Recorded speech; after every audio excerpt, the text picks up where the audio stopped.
Welcome to the channel Motivation TV. Do not forget to like and subscribe to the channel to receive all new. One of the keys is remember where you came from. Keep that shit in the front of your mind, and when shit goes bad and it goes sideways, a lot of shit does, you're getting booed out of the fucking building, or you're coming through this injury, or people are writing you off. Oh, you guys ain't gonna fucking make it. You know, any of that shit. You gotta keep it in here. And it really has to, it should drive you.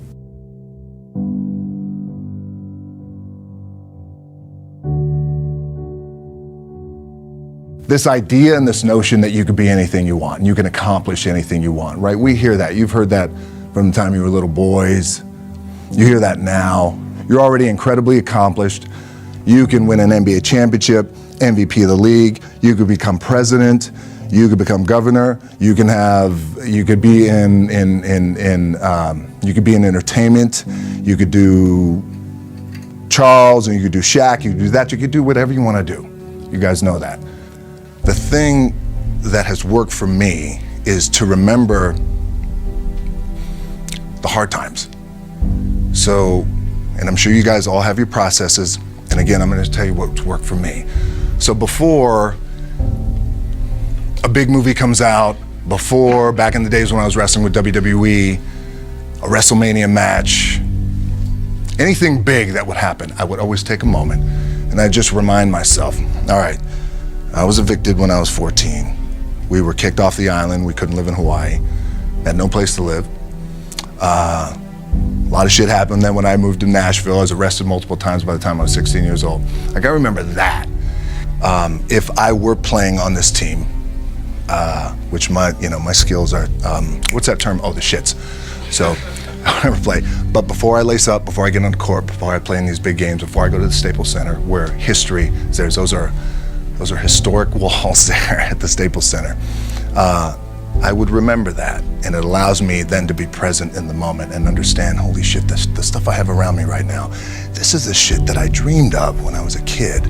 I am here. I played for University of Miami, played for great teams. Warren Sapp, Ray Lewis, they were my teammates. They were balling. Warren Sapp was playing tight end that time. I was starting defensive tackle. Yeah, they moved him over to D-line. And he looked at me, he's like, yo, dude, I'm gonna take your spot. And I said, you ain't taking my fucking spot. He said, I'm gonna take your spot. I said, no, you ain't. We battled, and he took my spot.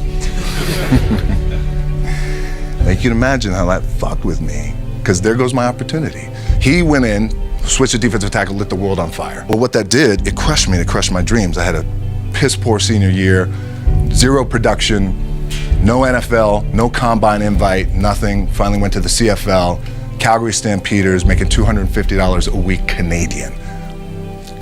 Now I had to send that shit home to my wife at that time.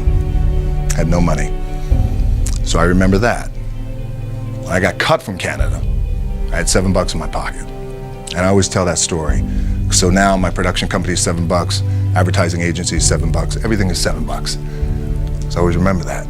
What helps me is to keep the hard times in the front of my mind, because it allows me to go into these big moments that I've worked my ass off, and you guys have worked your ass off. It allows me to go into these big moments with a different perspective. What it also does for me, and again, this is what works for me.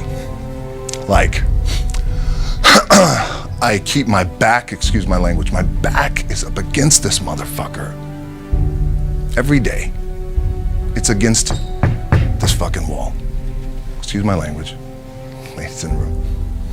But it's up against this motherfucker because it's what I believe in. And when my back is against this motherfucker, then there's nowhere to go. But that way. That's it. So I feel like this could be something, an ideology and mindset that could help you, if you look at it that way. Because you made it already. We made it. We're successful boys, and we're lucky boys to be where we're at. Oh, you guys made it. Everybody's rich in the room. Nobody's gonna get evicted anymore. Anything you got, there's no more money problems, right? You got a lot of hands out now. Hey, can I get a little bit? Can I get a little bit? Right, that happens. But when you make it, for me, I need this. I need this. So every day, my back is up against this motherfucker, and this is how I operate. Now, doesn't mean you don't smile, doesn't mean you don't laugh and joke, right? You're happy, I'm a happy guy. But when it comes to business, and when it comes to executing, it's up against this. And I gotta go that way. And I don't give a fuck who is in front of me. They're not gonna stop me. I feel like for me, it feels seamless because you prepared for so long, but it's just like you guys prepping for a game. That's the fun part. That's where it's like, fuck, it's fun, man. People are paying their hard-earned dollars to come see you. They're cheering, they're going bananas, they're booing the shit out of you or on the road. That's fun. That's what you live for. I mean, that's the juice right there. The prep is where the character's made. And I just don't mean the character I play, I mean the character in here. So for me, the prep is getting with the director, getting with the producers, getting with the writers, so in essence, it's like getting with all your coaches and your different position coaches and all the meetings that you have to have, right? So that's the work you put in. The key for me was, where does it start? What's the anchor? What's the anchor? So I could have all these ambitions and you guys have all these ambitions, which is great. It's important. I'll play this role, you'll play that role. I'll execute this thing and it'll come out this summer. You guys will execute this thing during the summer, right? When it's time to really put in a lot more work. But the key with me is just always finding what the anchor is. And the fucking anchor is getting up at 4 o'clock in the morning every day before anybody else and grounding my thought process is in the no one will outwork me. No one. I love and I respect you guys. You motherfuckers won't outwork me. All starts with this. 2 hands, putting in the work. The anchor for me has always been the work in terms of the weight room training. So when I first started wrestling, I was 6 years old, rolling on the mats with my dad. My old man, a lot of you guys will know this. Yeah, Rocky Johnson.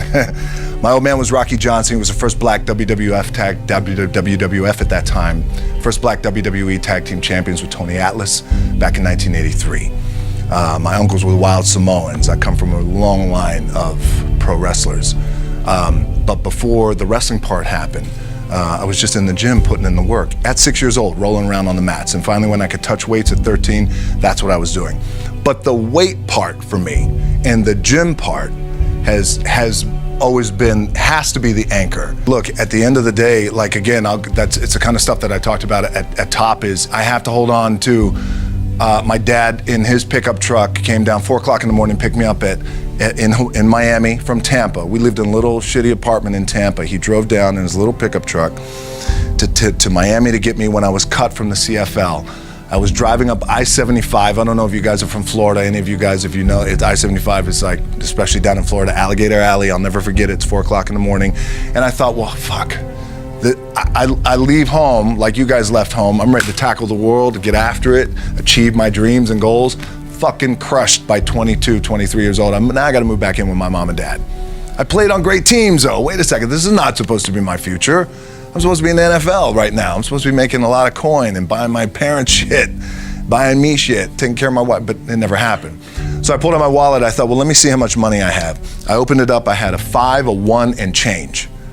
I'm not fucking around, well, at least I rounded up to $7. But I thought, God, ain't this a bitch? I got $7 in my pocket. Where the fuck do I go now? What do I do? I can't go back to CFL, because the point comes where you hear that voice, big run's over. Like, you're done, right? So I heard that voice. So as Coach was saying, man, I hold on to that shit. I'm telling you, my back is up against this motherfucker. We laugh, we joke, we have a good time. Press is always fun to do. Sometimes you gotta make it fun. That's another thing. You gotta do your best to make press fun if you can. But my back is still up against this motherfucker. I do not forget it.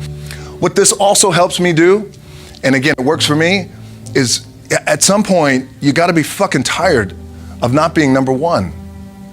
You have to be, and you gotta fucking play angry, and I play angry. Now, I'm cool and calm with my approach, and when I step out on my field, which is a set, or, like, there's some, and you're always gonna have haters, and haters are like, well, God damn, man, how many movies are you gonna make, or how much shit are you gonna do? Like, you do a lot of shit. I say, yes, because my ambition. Of course, why not? I could do it. Yeah, I love what I do. And not only that, but in what world do we not work every day? It doesn't mean, it's just like you guys in the off season. You gotta work every fucking day. It doesn't end. My back is up against this thing, you know, and I started to play angry, by the way, and I still play angry. My last match, Brock Lesnar, transitioned, and I realized if I had to be great at something, I wanted to be great in this world of Hollywood and movie making and producing and entertainment, I had to commit, and like you guys have to commit. Obviously, you commit to something, commit to the goal. So I quietly retired. 2 years later, I thought, what the fuck did I do with my career? Because my movies were not doing well. I was written off. I was like, it was around 2006, 2007. I was like, God damn. I left, I pulled a Jim Brown. I left when I was on top, like number one in the wrestling business, and I left. It was a ballsy, gutsy, some call it stupid move, but I had to commit and I had to follow what was in my gut. And at that time, I'll share this with you guys, and Will Smith is my boy, and I sat down at that time with the agency I was with, and they said, what do you want to accomplish? I said, I want to accomplish the world. I want the world, and I want Will Smith's career, and I said, and I mean this respectfully because I know he's here at this agency with us, I want to do it bigger and better. And they looked at me like I had 3 fucking heads, and they were like, okay. But I still stayed focused, and I still had still put in the hard work with my 2 hands, and that's it. And that's what it comes down to with you guys too. One of the keys is, remember where you came from, keep that shit in the front of your mind, and when shit goes bad and it goes sideways, a lot of shit does, you're getting booed out of the fucking building, or you're coming through this injury, or people are writing you off, oh, you guys ain't gonna fucking make it, you know, any of that shit. You gotta keep it in here. And it really has to, it should drive you.